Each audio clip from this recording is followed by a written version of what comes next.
Dr. Banks. Thank you so much for joining us today. I'm really excited to have a few minutes to talk to you a little bit more about your work that you're doing in histiocytosis. I know we were really excited to read your recent manuscript and publication on the ophthalmologic manifestations in histiocytosis. So I'm thrilled to have a couple minutes to talk to you a little bit more about your work and histiocytosis and to dive a little deeper into the study. So would you mind starting off just telling us a little bit about yourself? Well, thanks so much for having me, Deanna. Excited to share some more of our work on histiocytic disease. My name's Samantha Banks. I'm a fourth-year neurology resident at the Mayo Clinic in Rochester, Minnesota. Next year, I'll be starting fellowships in multiple sclerosis and autoimmune neurology. I'm particularly interested in the interaction between the immune system and the nervous system and caring for patients with complex neurologic disease. Wow, that's incredible. Thank you so much for focusing your studies and your work on this. I mean, as rare diseases, it's really special and really grateful that you took interest and continue to pursue other rare conditions and other really challenging conditions. What first interested you in histiocytosis? Well, I think like a lot of clinicians, my interest really stemmed from patients that I saw in clinic and in the hospital. I've seen a number of patients with histiocytosis throughout my residency, and these cases often presented with kind of mysterious presentations that stumped a lot of neurologists. And once we finally got to that diagnosis, it was exciting to have the answer and try to sort through the treatment together with a multidisciplinary team. So I've been able to work with my mentor, Dr. Tobin, who has some expertise in particularly the nervous system involvement of histiocytosis, as well as the rest of the Mayo Clinic histiocytosis working group here, which is a group of specialists kind of throughout the clinic who have seen a lot of patients with these diseases and have a lot of expertise in how to care for them. So that experience has really been really eye-opening and made me want to learn a lot more about them. It's amazing that in your career, you've been able to have the exposure to seeing a number of patients with histiocytic disorders. I know some doctors will never see one at all.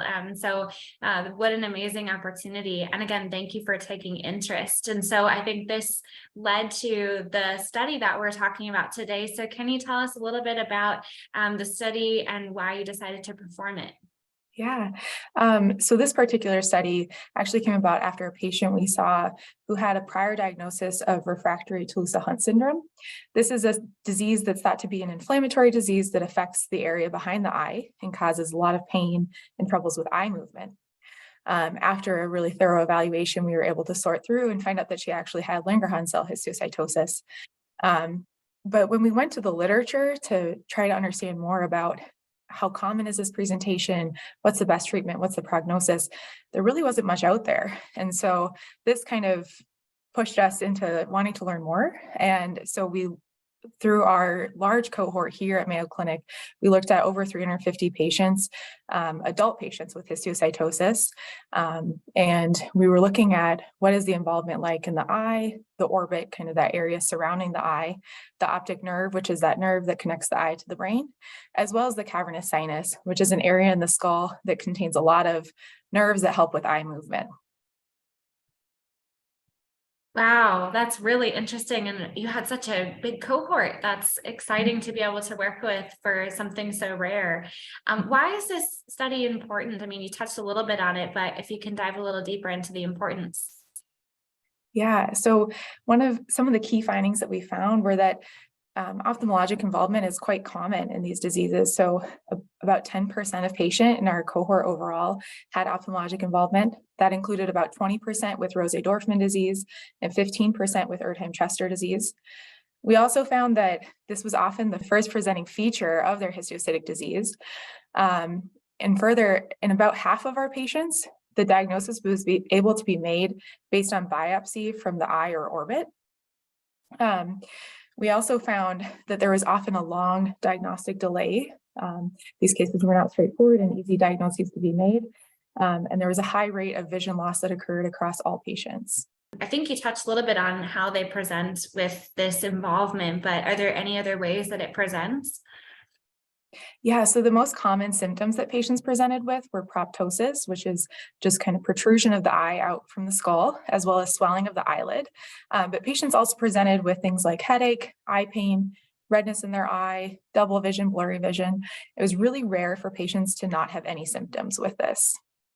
In your patients, was it clear at the time of diagnosis that they had histiocytosis? It wasn't. So when you go through those first clinic notes, there wasn't any patients that it was clear on their initial presentation that this was histiocytosis. And from that, we found that it took a median of 6 months to make that diagnosis, but there was patients where it took much longer, up to 6 years, to make the correct diagnosis. Other differentials or diagnoses that were considered included infections, other cancers like metastatic disease, lymphoma, or other inflammatory diseases like sarcoidosis, IgG4 disease, Toulouse-Hunt syndrome, orbital pseudotumor. Wow. So does your study then also help to potentially shorten that time frame for other patients now that there's more awareness out there around how this can manifest? That's our hope, in that this will kind of raise awareness for ophthalmologists who might be seeing patients who present with this for the first time, but also with other clinicians caring for patients with histiocytosis, that they might have more awareness of the involvement of the eye and orbit. Yeah, so in patients presenting with visual symptoms with known histiocytosis, what diagnostic study should be done? So the first study that should be done is an MRI of the orbits with and without contrast. In almost all of these patients, we found abnormalities. So here we're looking at a T1 post-gadolinium scan, fat saturated or fat suppressed image. Here we're looking at the orbit, and we can see that it's kind of encased with this inflammatory tumorous lesion. You can see the eyes, this is what we call proptosis, where the eye is kind of bulging out from the skull, and the optic nerve is fully encased. This is the same patient, just at a different angle.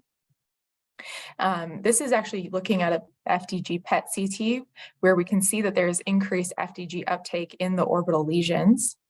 And then looking at the lacrimal gland, we can see that there's swelling of the lacrimal gland and increased uptake of that contrast. And here we're looking at the cavernous sinus. We can see that that space is really filled with this lesion. So the MRI of the orbits is very helpful, but also a detailed ophthalmologic evaluation is critical in these patients. So in one patient, we looked at a fundoscopic exam, and we were able to see this lesion at the back of the macula, which corresponded with this area of enhancement on the posterior sclera on MRI, and this mass that's seen at the back of the eye on ultrasound. Other images or studies that can be considered include ultrasound, and in all of our patients who had ultrasound, the scan was abnormal, and optical coherence tomography can also be really helpful in patients who have involvement of the eye itself. So is this something that you think patients may need to advocate to their physicians if they don't have experience in treating histiocytosis with these presentations? Do you think they should advocate for that, or are these things that physicians generally will be aware and know to test for? I think it is something they should advocate for. The knowledge and I think the understanding of histiocytosis, it's still such a rare disease that having that understanding and advocacy for yourself, it's worthwhile. Awesome. Well, thank you for shining some light on that as well, so that they can take this to their doctors too. And I'm sure that other doctors will be watching this and will learn a lot from what you've shared. So what were the treatment outcomes that you discovered? So there's kind of a wide array of outcomes in our patients, but we did find that across all histiocytosis subtypes, there was a decrease in visual acuity over time. We found that steroids were not very helpful in controlling symptoms. Some patients needed surgery if they had large orbital masses that needed to kind of be decompressed. And there was one patient who had Langerhans cell histiocytosis, who interestingly had complete response to radiation, but 2 patients with Erdheim-Chester disease didn't have a favorable response. It sounds like there could be varied outcomes, but that intervention is key to trying to kind of stop the progression. Absolutely. Is there anything else that you'd like to share with patients, families, or physicians who are listening? Yeah, I think two important things to note from this study. So it was very rare for the ophthalmologic presentation to be the isolated finding. And so almost all patients had multi-system involvement. So our patients should be having a full staging scan done to look for other areas of involvement if we do find ocular involvement. The other interesting thing was there was a very high rate of BRAF V600E mutation in the patients with LCH and ECD. That is very interesting. Are there any other key takeaways, or what are the key takeaways, I guess, from this study, from this experience, and anything else you'd like to share? Yeah, I think the three key takeaways from our study are that ophthalmologic involvement is common in histiocytosis, occurring in about 10% of our population.